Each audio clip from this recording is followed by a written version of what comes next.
والصلاة والسلام على النبي الأمين نبينا محمد وعلى آله وصحبه أجمعين. برز كان بابتي تلو بابتاني كوملق لمعشري بياوان بآغان لي ما في خزانة كان يانا بسريانوا بلي برز كان بداخوا بشك هي لمعشري بياوان أبيني خزانة كان يان زور خراب واتا ما في خزانة كان يان بيشيل كردوه وخزانة كان يان فراموش كردوه إهمال يان كردوه بوي يكم خال أبيني دلسوز دين بويان في طاعة عبادتيان بكن ياخذ سيركي هانيان بدن بطاعة عبادتيان تشجيعيان بكن يتر أجر بو لقل خويان بيان بن بو مزقوت ياخذ أجر دوريك هبو بيان جينا مزقوتك بابة شرع كاني تدا شرح بكري ياخذ تيدا خلقي في رجوان خنوي قرآن بكري للان أفرتاني شارزاوة أما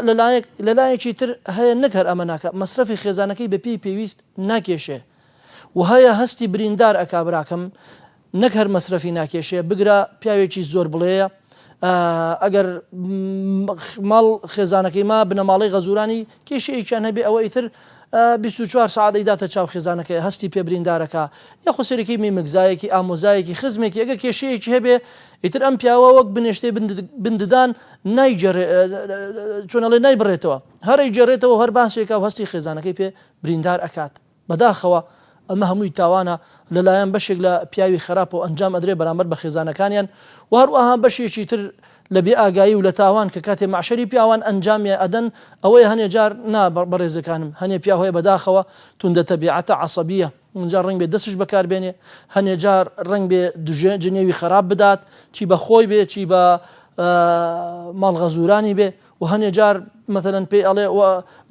ڕوتڕەش بێ بەداخەوە هەنێ جار دەست بەکاردێنێ هەنێ جار لێدان بەکاردێنێ ینی ئافرەت هەبووە گەیاندویانەتە مستەشفا لە بن دەست پیاوەکەی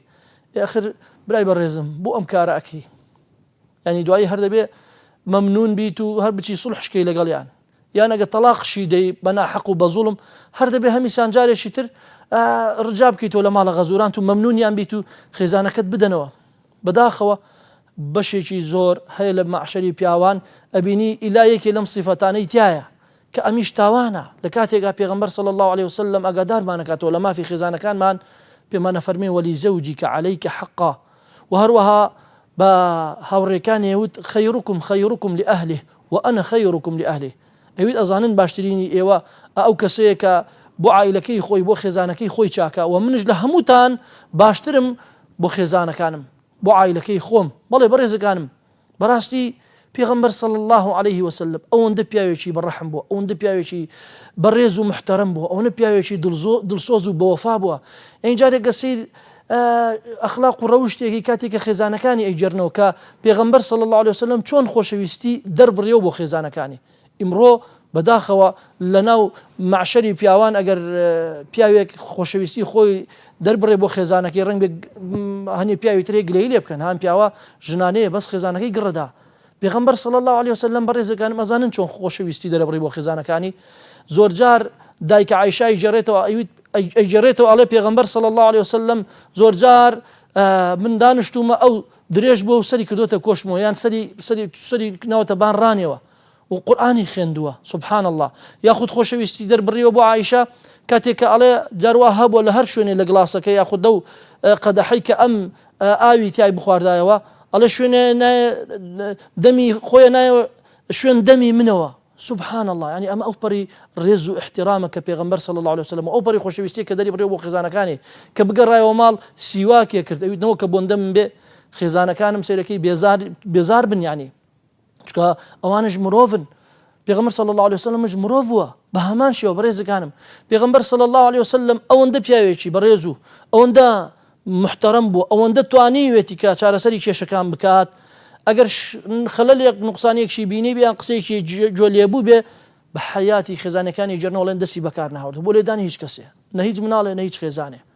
و هەروەها جنێوێکی نەفەرمووە یان جنێوێکی نەداوە یاخود قسەیەکی نەکردووە کە ببێتە مایەی ئازاردانی خێزانەکانی ئەخامە زۆر مهمە و لە دوای مردنیان زۆر بە وەفا بووە هەتا بۆ خۆیان کە دوعای خێری بۆیان کردووە و سەدەقەی بۆیان کردووە و هەروەها ئیکرامەن بۆ ئەو مردووە ڕێزی لە هاوڕێکانی گرتووە ئەین دایکە عایشای جێڕێتەوە کە پێغەمبەر صلی الله عليه وسلم چەندێ بە وەفا بوو دەرحەق بە دایکە خەدیجە کە وەفاتی کرد، یعنی چەندێ دوعای خێری بۆ خەدیجە کرد و چۆن باسێ کرد و چۆن وەفادار بوو کە مەحتی خەدیجەیە کرد و هەروەها چۆن ڕێزی لە هاوڕێکانی خەدیجە ئەگرت. بەڕاستی ئەمە مهمە، بۆیە ناکرێ ئینسان لە دەرەوە پیاوێ چاک بێ و لە مزگەوت خۆی بە ئەهلی مزگەوت نیشاندا و لە ماڵەوە سیرەکەی پیسکە بێ یاخود توندە تەبیعەت بێ یاخود زۆر بڵێ بێ یاخود جنێ فرۆش بێ،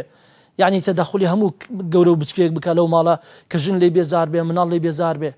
ئەصحابی پێغەمبەر صلی الله عليه وسلم ئەیجێڕنەوەڵێ ئێمە گە بچووینایە ماڵەوە بمان بزانیان سیرەکەی شتێک سوتاوە یاخود شتێک ڕشاوە یاخود خەلەل و کەلێنێک هەیە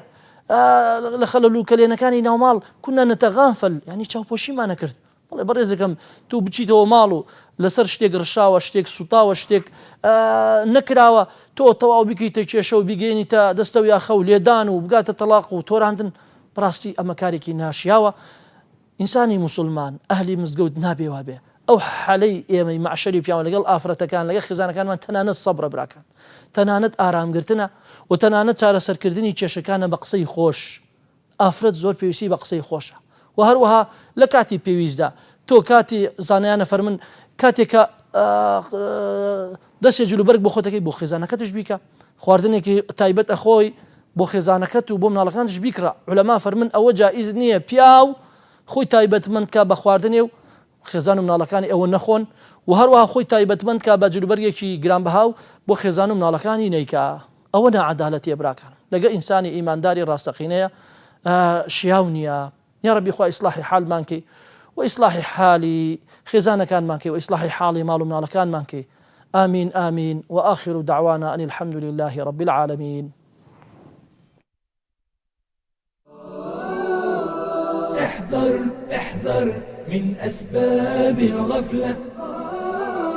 احذر من أسباب الغفلة، فالموت يجيء بلا مهلة، فالموت يجيء بلا مهلة. دنياك تضيع ولا تدري والجاهل يمضي في جهله. احذر احذر من أسباب الغفلة، وتغفل عن درب المولى، عن غايات الدين المثلى. حين ترى الأفعال الفضلى تنساها من أول وهلة. يا من في الحيرة قد أمسى أيامك بحياتك